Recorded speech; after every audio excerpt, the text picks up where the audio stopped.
We're glad to welcome you to this session. Today's topic is Pulsar and Flink for United Data Processing. As a bit of a background for this discussion, we're going to talk to a few members of my team here at Stream Native.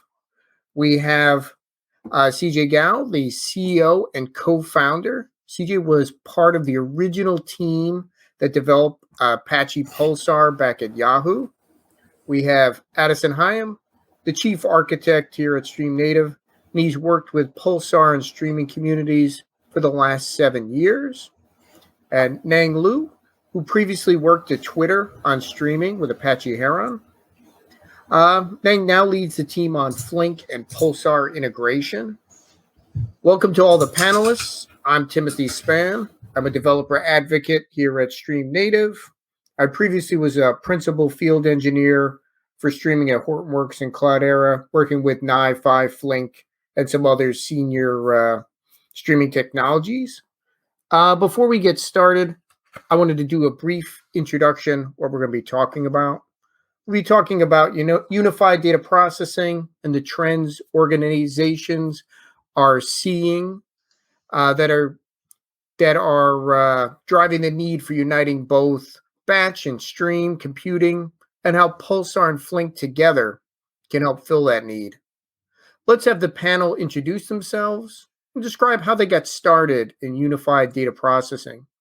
CJ, do you want to kick it off with an introduction and how you got involved with this exciting technology?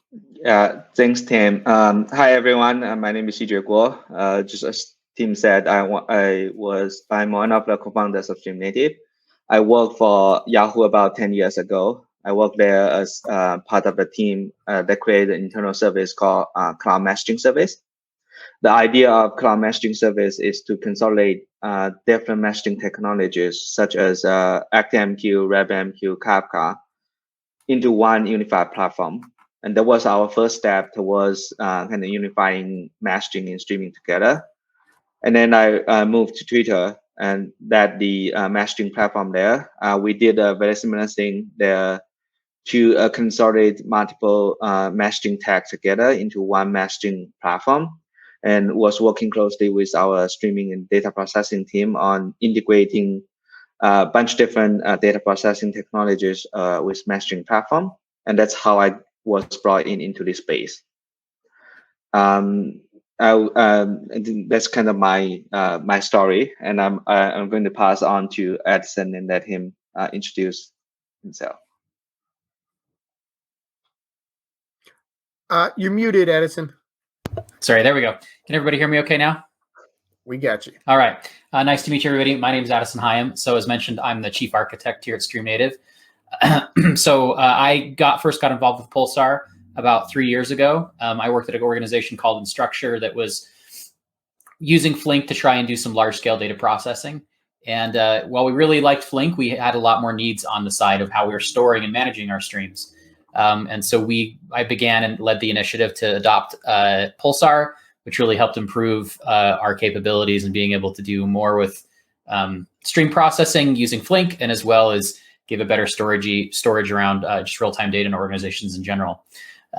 So glad to be here. Happy to be part of this and answer some questions today. Nang.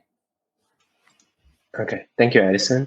Yeah, hello, everyone. My name is Nin. So I'm currently working at Stream Native as a staff software engineer, kind of leading the efforts on providing unified computing products based on Apache Pulsar and other frameworks such as Apache Flink. So before I joining Stream Native, I was working in the stream computing team in Twitter. That's kind of my starting point of the unified data processing journey. So I worked on the project known as Heron, which is a success of Storm. And it was during that time I observed how powerful a real-time computing engine could be, and how to perform well with the integration of the messaging systems. So I think that was a very fascinating area, which attracts me a lot. Yeah. So I think that's kind of my story. Tim, hand back to you. Thank you. That's a good introduction. Obviously, huge data at Twitter and Yahoo. So, what are some of the trends and challenges you are seeing in the industry that are driving the need for this unified data processing? Obviously, we saw it at Twitter. What's going on now? Yeah, so I'm happy to kind of kick off kind of a conversation. I know the people in the room probably have different like views about what I have been observed from the industry. From my view is I have been seeing like in the industry, like enterprise on adopting a common data stack that is called Lambda architecture. That usually people would have two like layers. One is speed layer. The other one is batch layer. And batch layer is usually powered by engines like Hadoop, Spark for doing batch-oriented data processing. And in the speed there, people are looking into Kafka, Storm, and a combination between Kafka, Storm on doing stream processing jobs. But with the evolvement of the application, those applications are not simply just only looking into the batch data or streaming data. They're usually looking into how to do analytics over real-time data by combining, by providing certain historical context. That means you need the capability for doing both streaming and batch processing together. And you can obviously build that kind of capability by building two layers together, but that means you are facing the challenges of managing different systems in your data stack. In order to solve that challenges, computing engines like Flink is moving towards unified kind of computing engine that is able to support both streaming and batch together in one API that will simplify the architecture. But still, there's a lack of data storage system that is able to power for that unified data processing. And I know Edson, he mentioned that he worked for Instructure. I know like he did a lot of work around like how to build a data stack for unified data processing. And I would let him probably talk from his perspective on what he has seen in the industry and what his experience there. Thanks, CJ. Yeah, so I think very similar to CJ. So my background of getting into interest in really how we can improve the state of really uniting stream and batch processing, and is that so I was once again at an organization called Instructure that was doing a very typical Lambda architectures, and they're just very expensive to build. And while many teams know and understand how to use systems like Hadoop and follow on with Spark, and they're very capable systems in those regards, the need for a system that can do stream processing, and as that evolved with Flink to do that correctly and accurately, of then being able to use that same system for batch computation, and particularly with the ability of using SQL to really make one query that can be used across a broad set of different capabilities, was really kind of the dream that our team had back at Instructure. And Flink definitely brought a lot there on the computation side. But as I kind of mentioned in my introduction, the challenge then became more on the storage side of needing a storage engine that can store the stream storage for a long period of time, and also make that stream those streams available in a wider array of formats. So that was what initially led us to Pulsar, was some of the tiered storage capabilities to have like cost-effective infinite retention, as well as with some of those prospects of being able to use that offloaded data in our applications as well. And that set of capabilities that now Pulsar and Flink are developing, I think, are really kind of the best path forward for a lot of organizations to truly kind of leverage that value of Flink and Pulsar together as a great combination for solving real data problems. And that's something that as we can interact with customers and talk with them, it's a very common thing that we now see in the Pulsar community, and as we interact with organizations that are also really excited about Pulsar and Flink for those sets of capabilities. Nang, anything you'd want to add from your time at Twitter? Yeah, sure. So I'm kind of glad to share some of my observation and experience at Twitter. So I think to Twitter is kind of one of the leading companies adopted streaming technologies in the area. So as its own in-house streaming technology grows, people has growing requirements and feature requests for the correctness as well as keep the timeliness problem.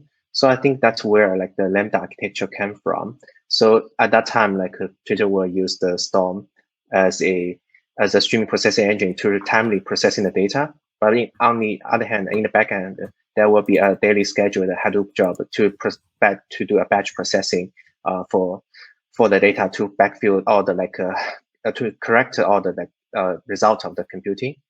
So, but the problem is since once we adopted this kind of architecture, we immediately facing problems. People have to manage two different repos of code to serve the same business need for batch and streaming processing. I think this is extremely difficult once the processing logic is complicated. And as the the business need evolves, people has to change the code, two part of code at the same time. So people are kind of pushing a unified abstraction to handle both of these cases. I think within Twitter, people developed the programming abstractions called Hummingbird or Zara to deal with it. But even if with such kind of programming abstractions, we kind of end up with still using the Hummingbird to write a repo for streaming processing case and another repo for batch processing case. So it's kind of an effort to unify the batch and processing streaming, but somehow it doesn't work a lot. But I think outside of Twitter, there are other projects like Apache Beam and Apache Flink, etc., trying to solve the same abstraction issues. And I think nowadays, the streaming SQL or Flink SQL as an implementation implements this abstraction unification very well. So that's kind of very promising to me. And also, I think another thing I observed is the resource cost for such a Lambda architecture is very high because you have to run a always running job to do the real-time processing, and there will be a batch job scheduled periodically, which eat up a lot of Hadoop resources.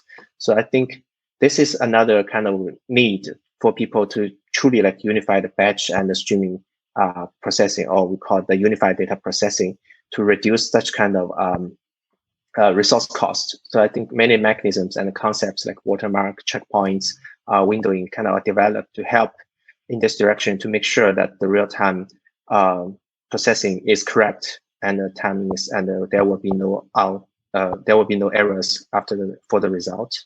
So yeah, that's kind of my observation and the feeling for the need for the unified data processing, both from the abstraction layer as well as from the architecture layer. Yeah, thank you. I'll hand back to you. Thank you. Yeah, so we're hearing a lot about Pulsar and Flink. Obviously, everyone, this is Flink forward, so I don't think we need to discuss what Flink is or how awesome it is. But can the team here tell us a little more about the Apache Pulsar project? Maybe CJ? Yeah, sure. So as I mentioned, in my introduction, Pulsar started as a kind of internal service called cloud messaging service, and the idea for cloud messaging service is to really consolidate different messaging technologies into one unified platform. And that kind of we're looking into the different messaging technologies and then what they are good at and what they're not good at, and kind of build a system from scratch. And it quickly it became an internal platform for powering hundreds of applications within Yahoo. And it's also kind of geo-replicate system across different data centers. And that project was open source around late 2016 and became a top-level project in 2018 in Apache Foundation. And it quickly adopted by many companies across different industry, across the different regions. And for people who are familiar with the messaging space, want to give you a very high level overview, or call out the high level features that is differentiate Pulsar from other messaging technologies. Those features are multi-tenancy. So that means you are able to use one unified platform to support different teams as different tenants within one single system. That reduce the data silos and be able to bring all the data together for processing and for analytics.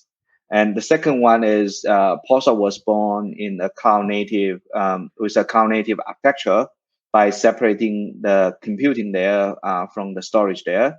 That means you are able to really well fit into Kubernetes. You are able to leverage the capability of Kubernetes to scaling up the computing there and storage there independently. And the last kind of huge difference is the geo-replication capability. As I mentioned, Yahoo deployed Pulsar across 10 plus data centers globally. And Pulsar have a really great built-in geo-replication. You can easily enable replication for a given tenant, a given namespace by change a namespace policy. Besides that, I think Pulsar also have really good features like tier storage that is able to provide a unified batch and stream storage abstraction. I think we're going to talk a bit more when we talk about integration with Flink.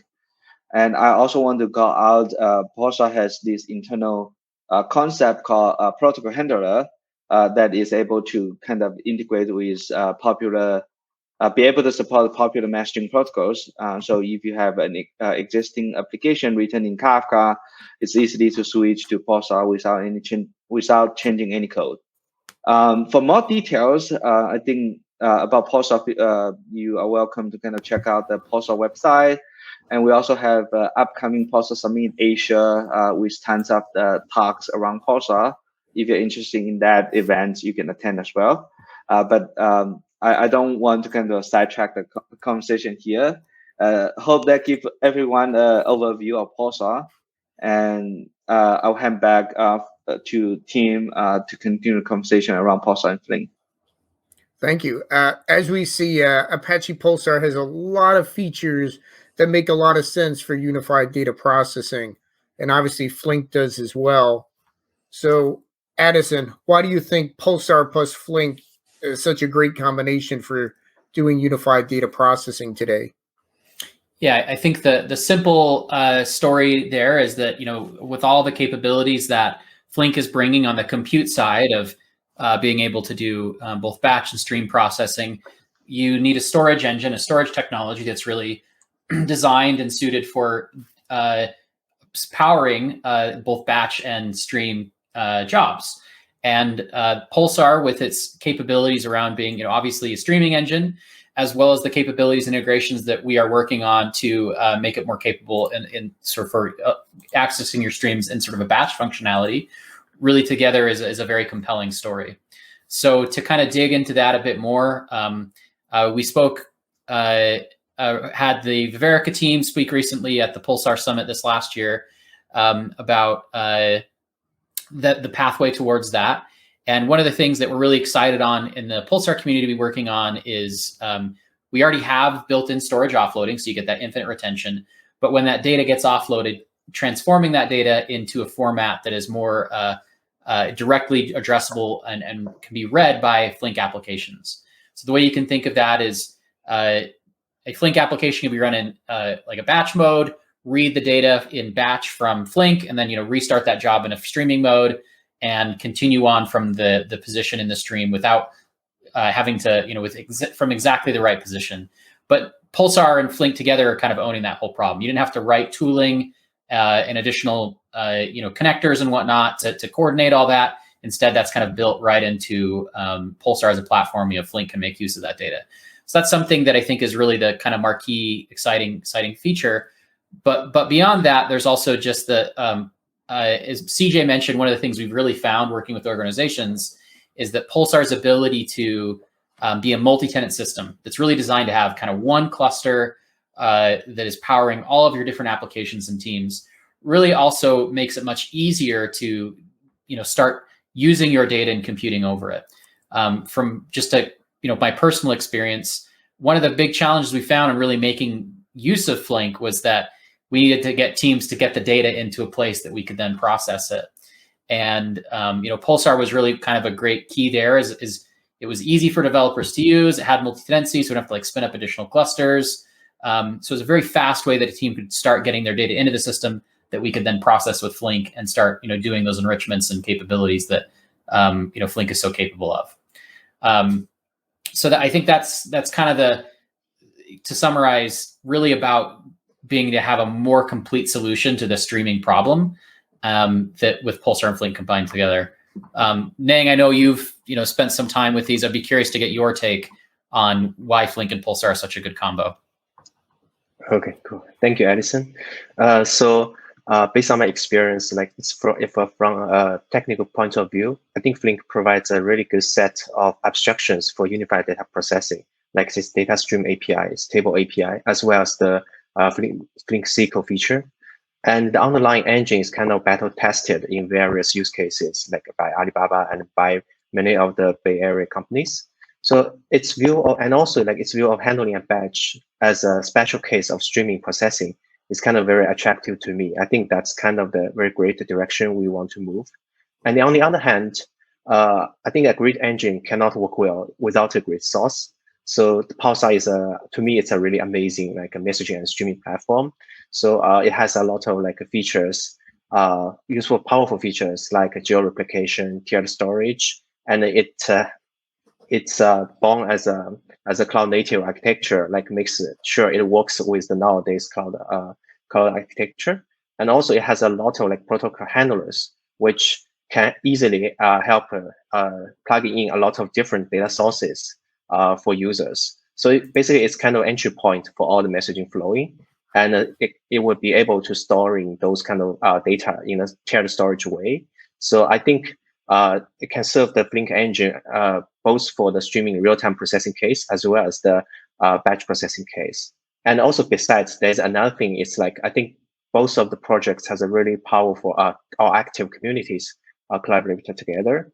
So it's kind of a very good thing to have, so that like people can easily get answers for different kind of questions from both of the communities. So that's kind of based on my thoughts on this question. Yeah, hand back to you, Tim. Thanks. Yeah, after hearing all the features and how they work well together, I'd like to know who's already starting to use these two together. I mean, what organizations are doing it, and for what use cases? CJ, can you give us some idea there? Yeah, sure. I'm happy to kind of take this question. I know we in the past a couple of years that we have seen increasing adoption of Pulsar and Flink across different industries and across different kind of regions. And I want to just like maybe use this chance to kind of talk about two like large adoptions of Pulsar and Flink. I'm going to see if I can just put my screen on here.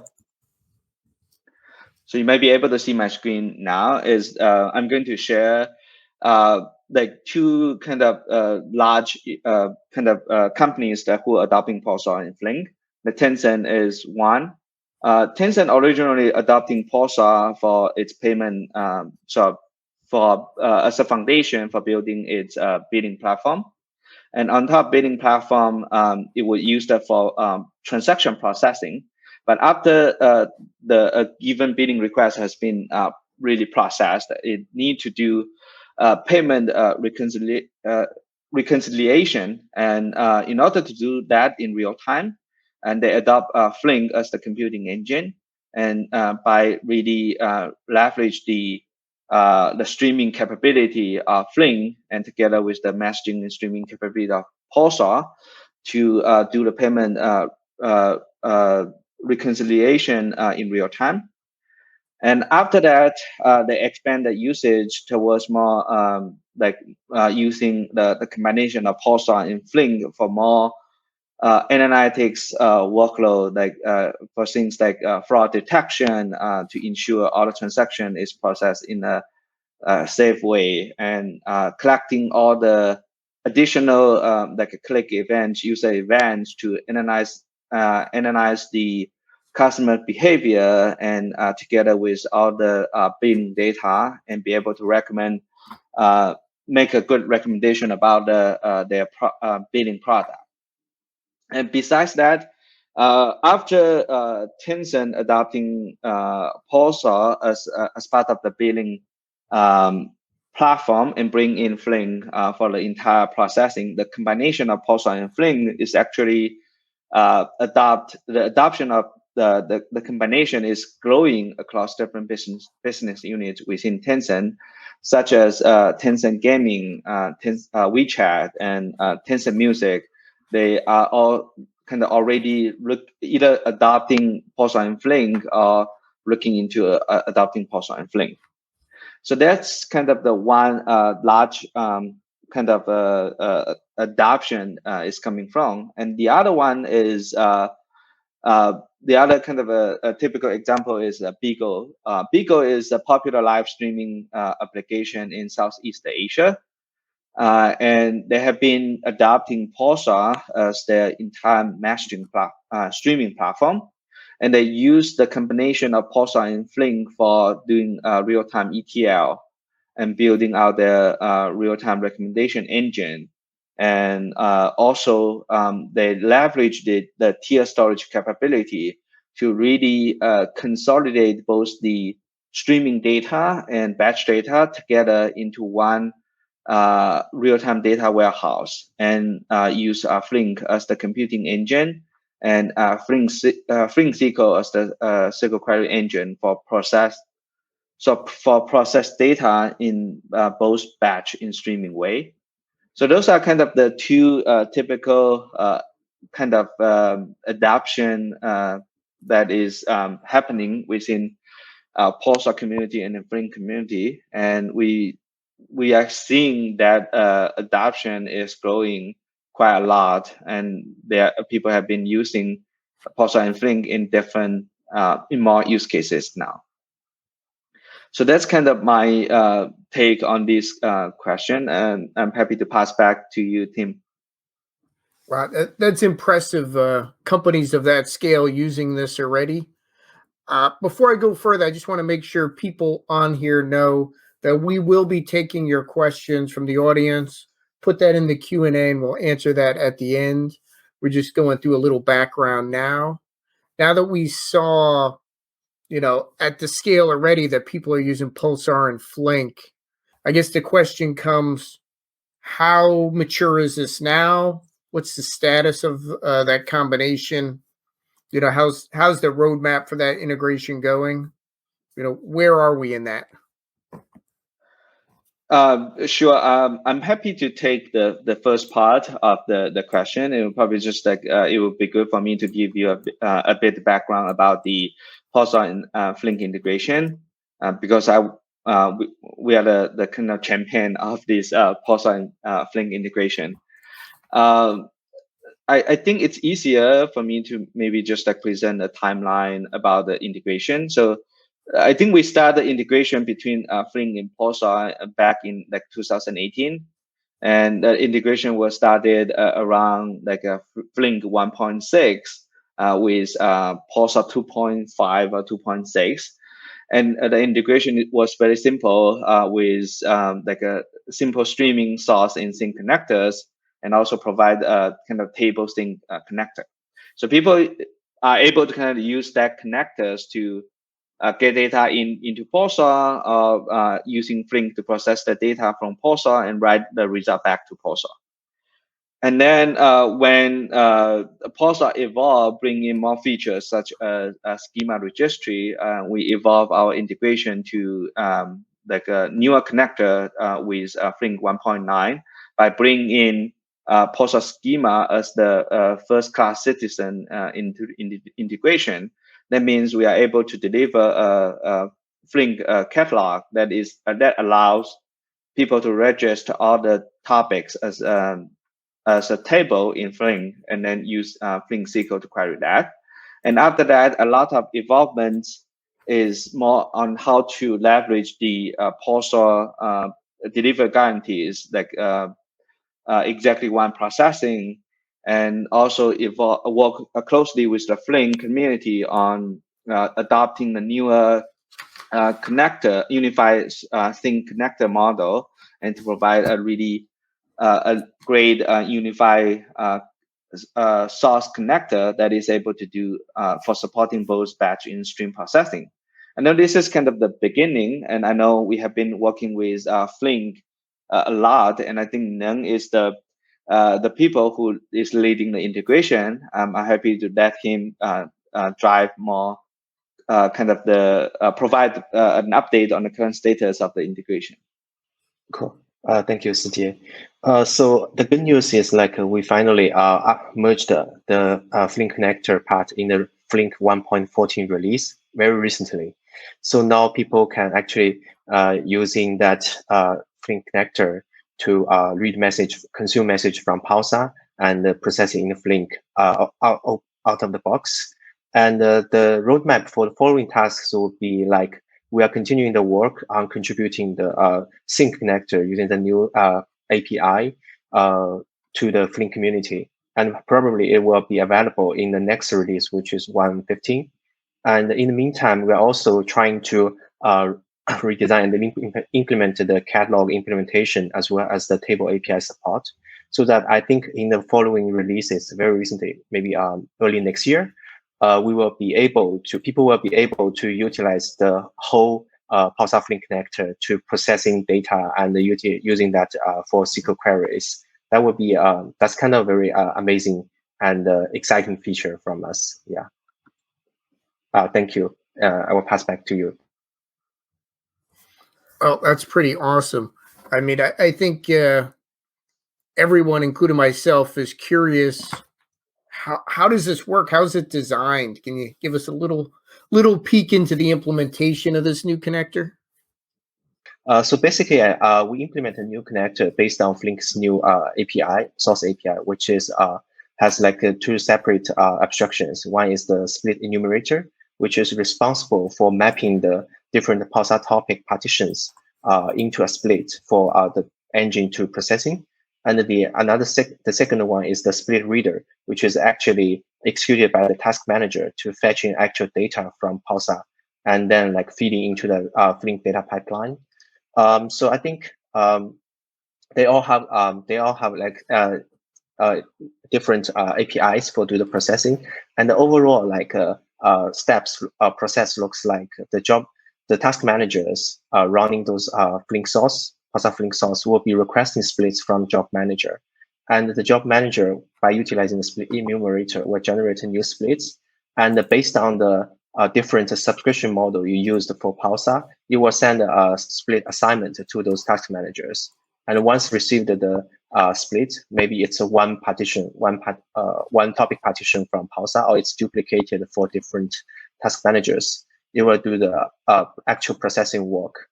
And for the checkpoint mechanism, the enumerator will sending out the checkpoint barriers to the readers so that they can checkpoint the states, make sure that there's no data loss in any cases. So I think this is a very high level overview of what it's doing for the source connector. So if you are interested in learning more of the underlying implementation and designing work, I think you can follow up with the Flink Forward Asia talk. We have a special session dedicated to discuss the design implementation of use of Pulsar Flink connector. And our engineers will give you a more detailed introduction and walkthrough of the whole connector. Yeah, so I think that's the things I can share for now. Thank you. And pass back to you, team. Well, thanks. That's pretty awesome there. Is there anything else the team wants to share that we didn't cover so far before we take a look at questions? I know we're almost out of time. Nothing share other than we're really excited for, if any has caught anybody's attention, we're happy to please reach out to the Stream Native team or the Pulsar community to get to learn more. So as mentioned, there's a lot more coming up with the Flink connector. We kind of talked about the integration with storage offloading, additional features there. So happy to also get a lot of feedback if anybody has more that they want to do with Pulsar and Flink. So very cool. I guess if there's nothing else, we will give people an extra minute. I think we should show the contact page. So if people are interested in learning more about us, they can find out. That should all be available in the information in the. Tim, I got you. Perfect. Beat me by a second. Good job. Nice. So thanks everyone for coming out. Definitely contact us. We're very interested in having more people from the Flink community come over, test things out, give us some ideas, maybe some more suggestions. I think we have a little else we could show in the slides just to give people some more information. If you want to advance that, CJ. I just think it's you, Tim. Oh, is it me? Did I make it? Did I win? You win. Oh, wow. I won. It's magic. Because it said I didn't win, but let's try again here. But, last second, everything will break. Yeah, we've added on-demand training.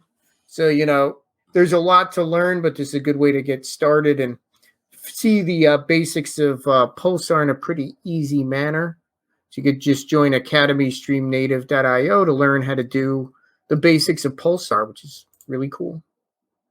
And if you've learned enough, feel like, I love this stuff, I want to work with these awesome people, we are hiring. So head over to streamnative.io/careers. There's a lot of remote jobs. You know, wherever you are in the world, please join us. Flink engineers, Spark engineers, cloud people. We are hiring. So thanks again. Thanks everyone for your attendance. Thank you. Thank you, guys.